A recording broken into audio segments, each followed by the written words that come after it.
prana bandhanat, by the practice of pranayam, mind can be quietened relatively for a very small little time. But only quiet mind cannot be the goal of life. See, to have a very nice phone cannot be the goal of life. To have a beautiful car cannot be the goal of life. These are only the instruments. See? So, by the pranayam, we quieten the mind for some time. Thereafter, what do we do with that quiet mind? Eka chintanat. Now that mind is employed for contemplation. This is the basic difference between yoga and the Vedanta. Yoga talks about chitta vritti nirodha, suspend the thought formation. And Vedanta tells, why are you afraid of thoughts? Employ the same thinking faculty into inquiry. And when the mind is employed into inquiry, eka chintana, what is that one? Now discover the one. Now see, this is the process, this is the journey in meditation, wherein we don't cross distances, wherein we don't take time, wherein we don't reach anywhere. The journey is by the one to the one, all alone, without feeling lonely. So we start the journey to the one. Objects are many. Those many objects are classified into 5 groups. Shabda, Sparsha, Rupa, Rasa, Gandha. The sound, the touch, the form, the taste and the smell. These are the only 5 objects in the world. Out of the 5, take one. For example, we have taken color and form. So colors and forms are many. So we have left many objects, made them into 5. Out of the 5, we left 4, took 1. Example, the color and form. Then colors and forms are many, but the vision which is illuminating all the colors and forms is one. So we drop all the colors and forms, come to the vision. When we come to the vision, in vision also there are modifications.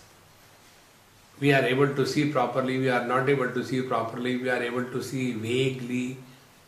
So all these modifications of the vision, they are illumined by the mind.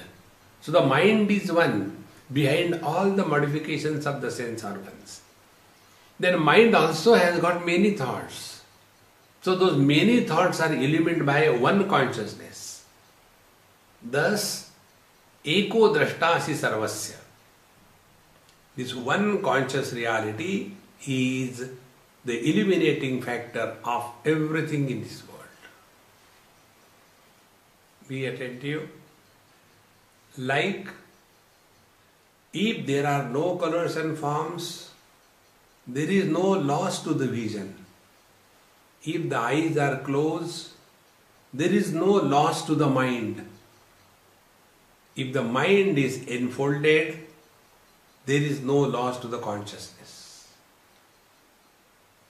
This one conscious principle, eko drashtasi sarvasya, this one principle is the illuminating factor of everything, of everyone. And therefore, mukta prayosi sarvada. Therefore, you are already liberated. See? Like eyes are liberated from the colors and forms. Whether they are there or not, it makes no difference. Now here you are about 30 of you. So if 10 more are added, does it become a burden to my eyes to look at 10 more people? Or if 5 of you walk out, will it be a loss for my eyes that 5 have gone? No. Therefore eyes are already liberated. Similarly, whether the eyes are functional or not functional, it makes no difference to the mind. Whether there are good thoughts or bad thoughts, many thoughts or less thoughts, it makes no difference to the consciousness. So as we approach our own being, we come to discover the multiplicity is reduced to unity, and unity is always one. Infinities are not many. Infinity is one. And this one is always liberated because there is none other than this. Mukta prayosi sarvada. Ayame vahite bandha drashtaram pashyasi itaram. This is your bondage. That you are trying to recognize or see this seer as other than you. See? It is something like, a dog trying to bite his own tail and goes in circle and circle and falls down. In the same manner, I want to see God. Where is the God? God is you. I want to see myself. And yet, we don't want to drop the sense organs, mind and intellect. See, friends, in the light of the vision, we can see all the colors and forms. But this light of vision cannot see the mind. Nobody has seen the mind. The mind can feel, think, understand, misunderstand, know, not know, everything in this world. But the mind cannot comprehend the source, the pure consciousness.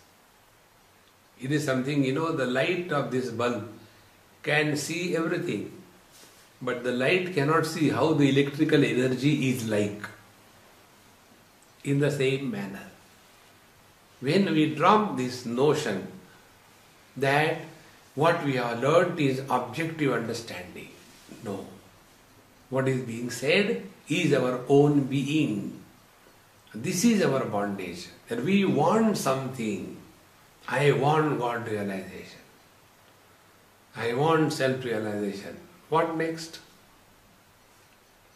See, therefore, friend, ayameva hite bandha, this is your bondage. Drashtaram pashyasi itaram. Do not try to objectify the subject. The subject can never be objectified. The subject is independent of the object. When this is dropped, you will start living in meditation. There is no struggle. See, friends. Eko drashtasya sarvasya mukta prayosi sarvada ayameva hite bandha drashtaram pashyasi itaram.